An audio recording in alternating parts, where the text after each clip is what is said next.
my first years of making yogurt, I'd go to the store, I'd buy some, nice brand of whole milk plain yogurt, and I'd make yogurt out of it. And as long as I got the temperature manipulation right, my yogurt would be beautiful. Then I'd use that as a starter and make more yogurt. The next generation just never would be as thick as the first generation.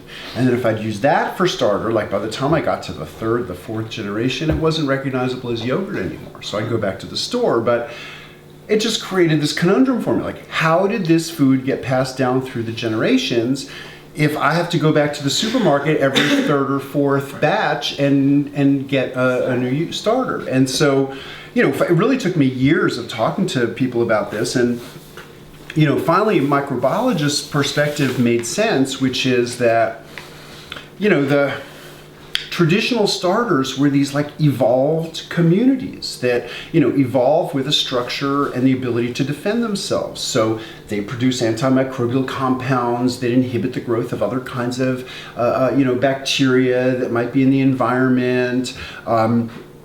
There are viruses called phages that sort of effectively function as diseases for bacteria. They have strategies for protecting themselves against phages.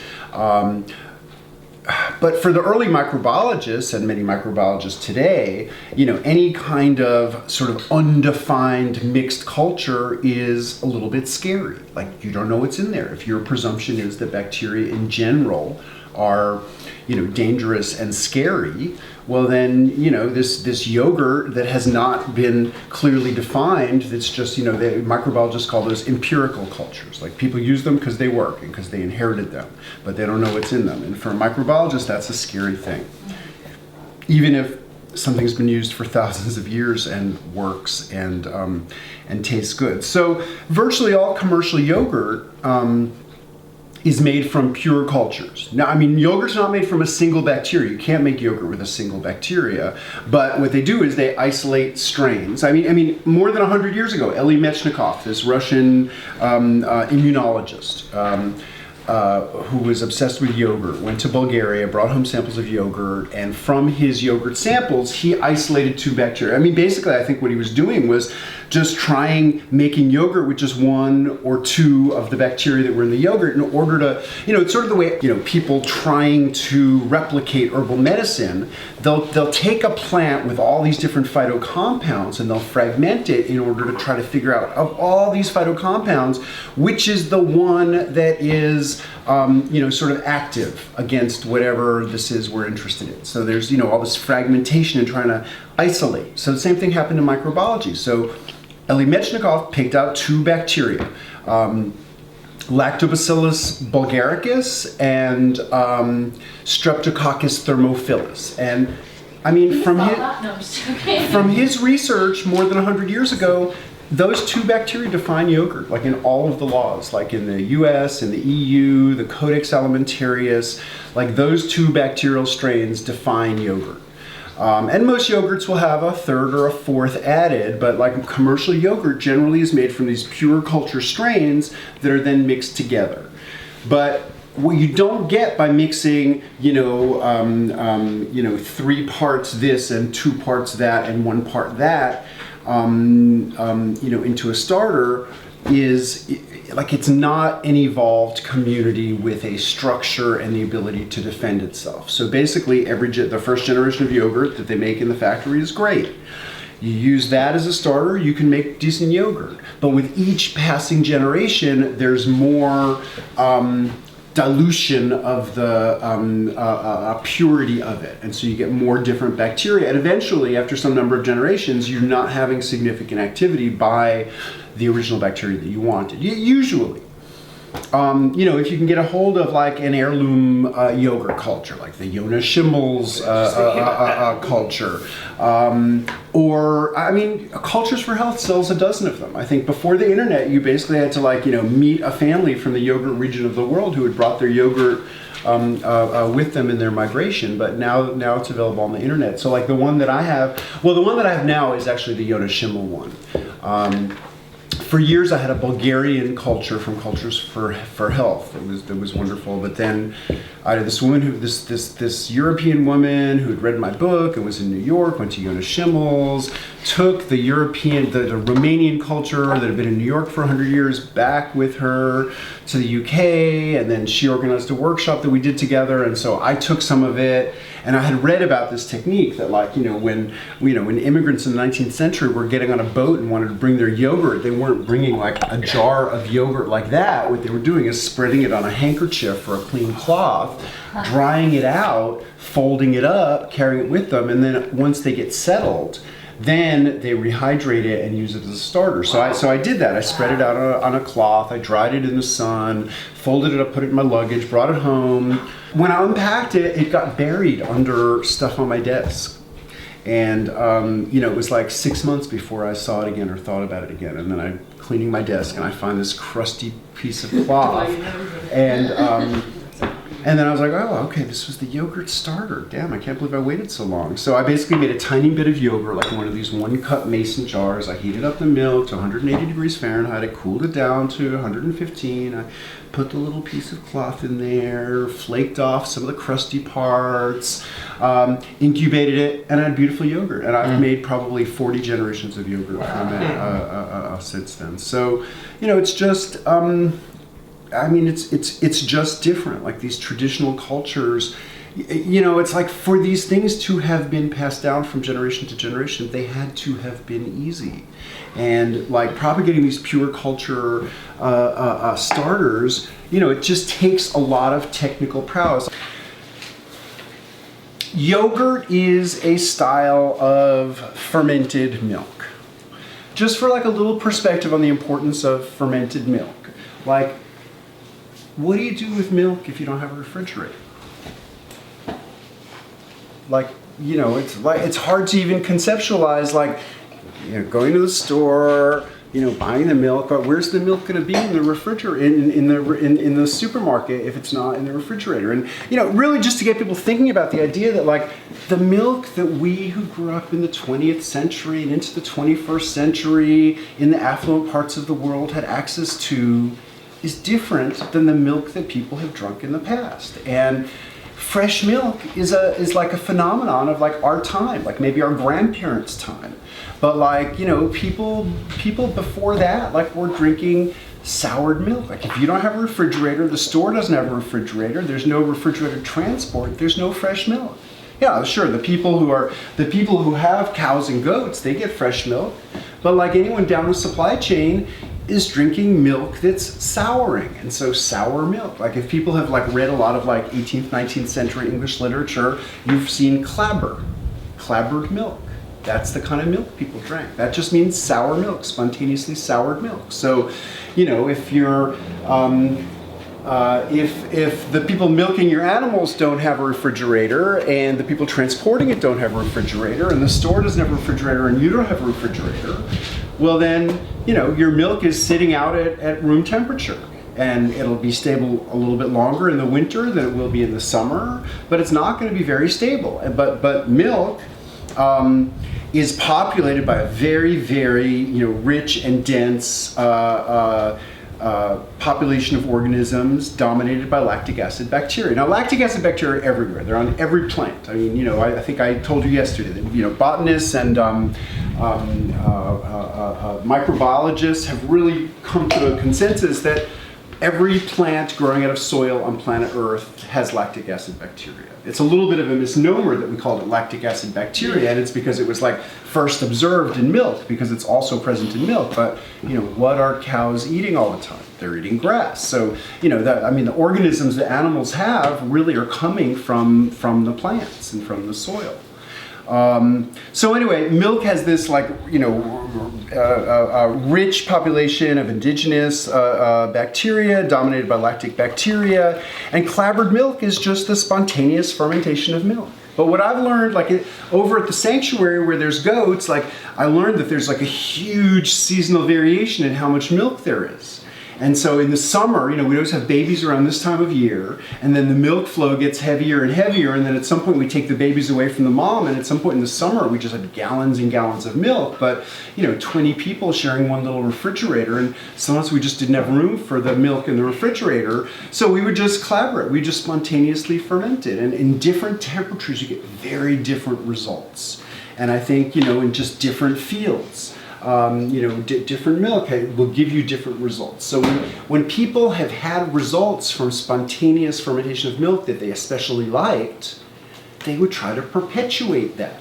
And so I'm gonna teach you a word in English to describe when you take a little bit of the last batch and put it into the next batch. That's called backslopping. A nice, vivid expression. So when people had results with the clabbered milk that they especially loved, instead of just letting the milk spontaneously ferment, they'd take a little bit of the backslop from the batch that tasted so good to them and try to sort of, guide the microbial development of the milk in that way. And I would say that yogurt is sort of an extension of this tradition, except that yogurt, nobody could say when or where the first yogurt appeared. Geographically, we understand it's basically Eastern Mediterranean region somewhere. But most yogurt is made with bacteria that you would describe as thermophilic bacteria. That means they're only active at elevated temperatures, typically higher than body temperature. So, we can surmise that the first, yogurt, happened on a very hot day in the Eastern Mediterranean. And people figured out that to get that thick texture, they needed to, heat it up and work with it at an elevated temperature. My method for, and not all yogurt cultures are the same. There's a lot of variety in yogurt cultures, and I would say it's a little bit reductionistic to just say it's all yogurt, because they're very distinctive styles and flavors and textures. But most of what we know as yogurt, what has sort of kind of taken over the global yogurt market, are thermophilic cultures, and those are the ones that set thick. There are mesophilic yogurt cultures that you can just do at typical ambient temperatures, and most of those are not quite as thick as the thermophilic ones. And what we're working with today is the thermophilic one, and that's mostly what I work with because I was raised on Dannon, and I'm looking for my yogurt to be thick. And my test for yogurt is, can I hold it upside down? Is it a solid?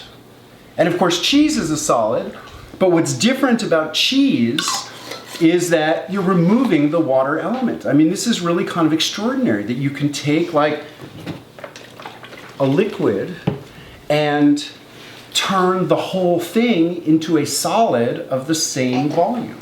Okay, so the first step that I do typically when I'm making yogurt is I heat the milk up. My incubation temperature is going to be around 110 to 115 Fahrenheit. That would be 43 or something. Celsius. And but what I do is I heat it much higher than that. I heat it to about 180 degrees Fahrenheit. When you hear the descriptions of people doing it without a thermometer, it's always till it begins to bubble. You don't have to bring it to a full bubble, but till it's beginning to boil. And then you cool it down to the 110 to 115 degree range.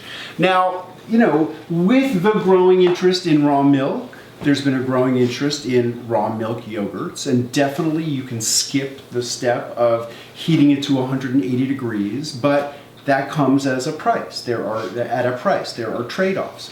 Your yogurt will never be as thick if you don't do that initial heating and cooling. And what this has to do with is, proteins have a physical structure that people can manipulate in different ways. When you whip cream, when you beat egg whites, these are examples of just physically manipulating the structure of the protein. In yogurt, if we want the yogurt to get thick, solid like that, basically the bacteria are going to have to restructure the protein. But the bacteria can only fully restructure the protein if the protein has been denatured. And basically, the protein has a structure, and the denaturing is basically an unraveling of that structure. So the heat makes the structure, the original structure of the protein, kind of fall apart. I mean, I don't think that denaturing is a more or less thing. I think it's like they become denatured, they get unraveled, and then it's done. Now, if you read like Sally Fallon or other advocates of raw milk, like that would be one of their arguments about why you want to drink raw milk rather than pasteurized milk, because you don't want the proteins to be denatured. On the other hand, if you want your yogurt to be thick and solid, the only way to enable the bacteria to do that is by denaturing the proteins, like unraveling those the structure of the protein strand. So it's a decision. Like I like the thick yogurt, so I do it. You know, some people who are sort of committed to the rawness of milk skip that step, just bring it up to 110 to 115, so they're not really cooking it, they're just like gently heating it a little bit above body temperature, and then introducing the yogurt culture. So I heated this to 180 degrees. You don't want to do it as fast as you possibly could. You want to do it over a moderate heat. If you heat it super fast, the yogurt will end up with a granular texture. You want to stir it a lot, otherwise it'll burn on the bottom. Sometimes if I'm alone in doing this, what I'll do is I'll set up a double boiler. I'll put this inside of a bigger pot, and then I can just like walk away and go do other things, and you know, come back in a half an hour, and it won't burn. So okay, so I heated this up to 180. I've just been letting it sit here slowly, and you know, sometimes when I do it myself, I'll go do other things, come back in a half an hour. But you know, more often by this point, I'm just ready to get it over with. So I have my little pot of cold water here. I'm gonna go ahead and submerge this. Now note that at the same time, I've been preparing my incubation space, but I want this to be 110 to 115. So I go low tech. I mean, I just like to use a little insulated cooler. I just ran hot tap water into it, and then you know, at some point I'll test the temperature and see where it's landed at. Sometimes I'll add a little boiling water if it seems necessary, but I want to make this environment basically you know, 110 to 115 degrees, and it's still a little bit too warm. It's like 125. So I'm gonna just leave this open a little bit and let this cool down a little bit. Meanwhile, this is cooling. And I'll stir this around, and then also move this around in the cold water. And I mean, this is really just going to take a few minutes, and you don't want to overcool it. Remember, like the warmth is part of what's creating the hospitable environment for these thermophilic bacteria. So we don't want to like forget about this and let it come down to 68 degrees or whatever the ambient temperature is, because then we're just gonna have to heat everything back up before we can introduce the cultures. And then meanwhile, I have my starter. Each time I make yogurt, I take one jar of it and I give it a different marking.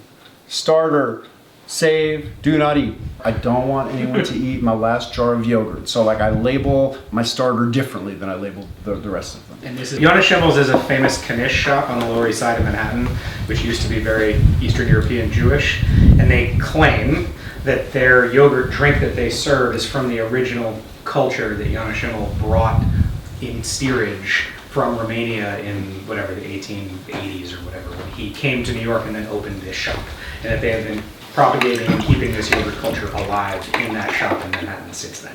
So yeah, so this just went down below 120 degrees. That's great.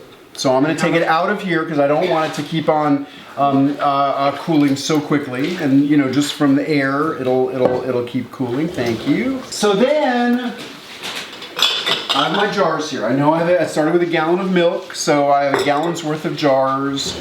Usually for my own home consumption, when I'm not having workshops, I mostly like to do it in pint jars. So, you know, like I was saying, like anything in a like mostly empty vessel will just, you know, other stuff will start growing. So, you know, for my small household needs, you like having it more pint jars, like each time I open a pint jar, this could be 3 months old. It's going to be fresh because there's so little airspace in there. So I just think for a small household, more small jars is easier, but you know, you have to decide for yourself what, you know, how you want to do it. So in terms of introducing the culture, it's very tempting for people to think that more is better. And in certain kinds of things, like, okay, when I was incubating the tempeh, I was like, oh, this one's like a little, this one's a little old. I'm gonna add twice as much of this one to sort of compensate for the, sort of lowered potency of it over the course of the years that I've had it. With yogurt, like maybe we discussed a little bit with sourdough, like more isn't better. And if you like just plop like this whole thing in there, we're gonna end up with really, really thin runny yogurt. I can't tell you like why this is true, but like you want to use very modest amounts. I basically use 1 teaspoon of starter per quart or liter. And a teaspoon is like 5 milliliters, so I mean that's basically like 0.5%. So like very small amount of the starter. And adding 5% is not going to make it a thicker or better. Okay, I want to just switch. Okay, so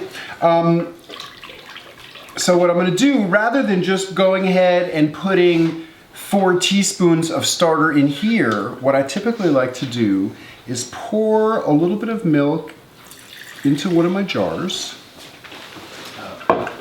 And then,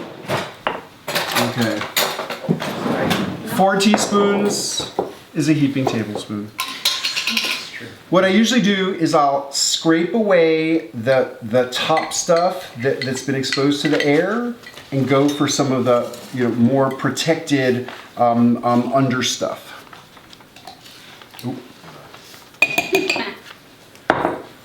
And then I've got my lids right here.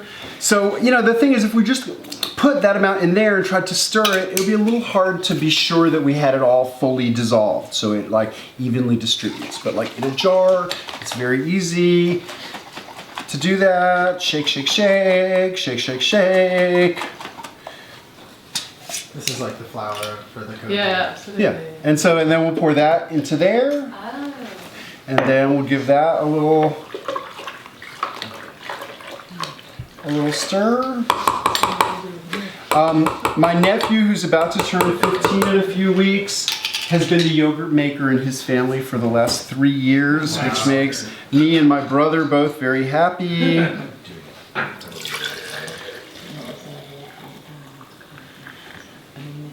And they go to the farmer's market and buy sheep's milk. He's decided he likes sheep's milk yogurt.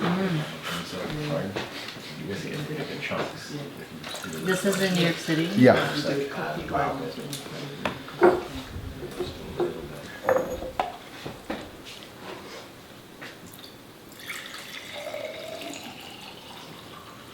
What were you doing when you were 15?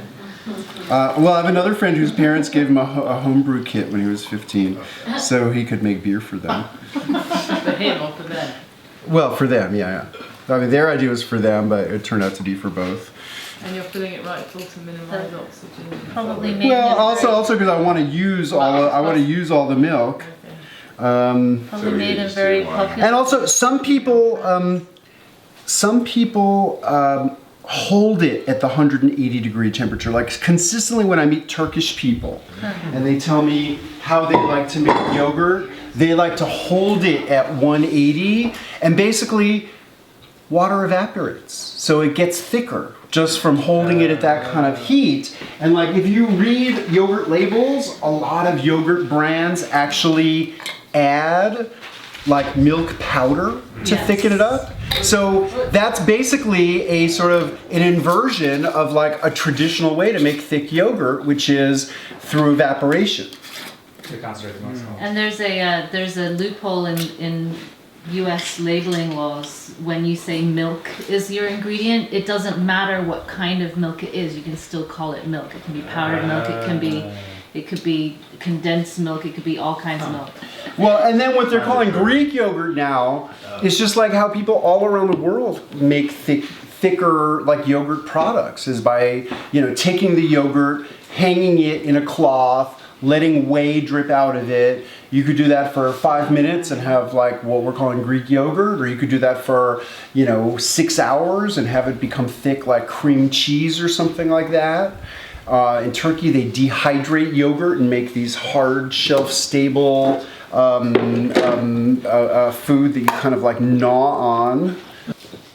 So will you basically label one of those when they come out as your starter? Exactly. And then I'm going to take a little bit more of this hot water out, mostly because I don't want the jars floating around. Like once you have it incubating, you really want the yogurt to pretty much stay still. So I don't want it to be like just totally floating freely.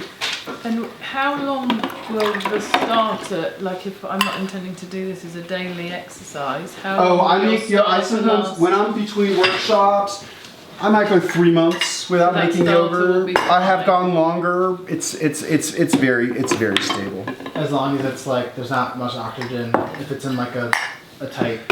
Yeah. I mean, you want it. Whatever your vessel, you want to mostly fill it. And that is how you make yogurt. That's all the steps in infinite detail. Thanks to Sandor, always keeps us sharp with our fermenting details. But this is great. I think we really learned a lot from this video. And if you followed all the steps, you should have some good yogurt going now. So remember, what do? You take the milk, bring it up to 180 degrees and hold it there for 10 minutes, 2 hours, experiment, see what works for you. What does that do? It denatures the milk. It opens up all of those milk proteins and gets them ready to recoagulate into a nice tight, nice thick curd yogurt.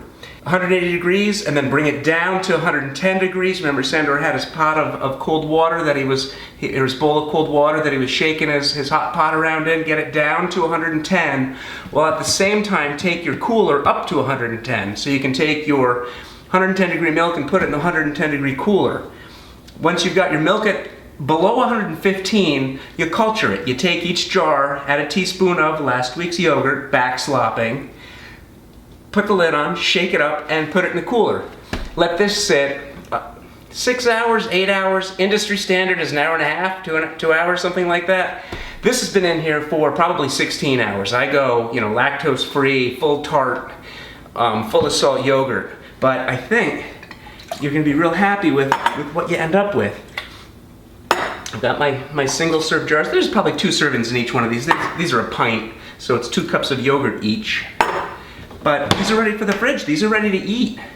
You're gonna wanna let them cool off a little bit, but you have nice thick curd, and according to Sandor, we got a little bit of whey, we should have some nice firm curd yogurt. And I think you'll see that that's nice looking yogurt. This hasn't been strained. This is basically, pushing Greek yogurt. It's not Greek yogurt, it's not strained yogurt, but that's a nice thick curd yogurt. So I think we've got something here. So that is how to make yogurt. Remember, take one of these, label them, and say, do not eat, culture, save for next time. Stick these in the fridge, and you've got an endless supply of yogurt. So that's yogurt. Thanks for watching. I hope you enjoyed the video, and our guest star, Sandor Katz. And if you have any questions, please leave them below, and I'll be sure to answer them right away. Take care. See you later, guys.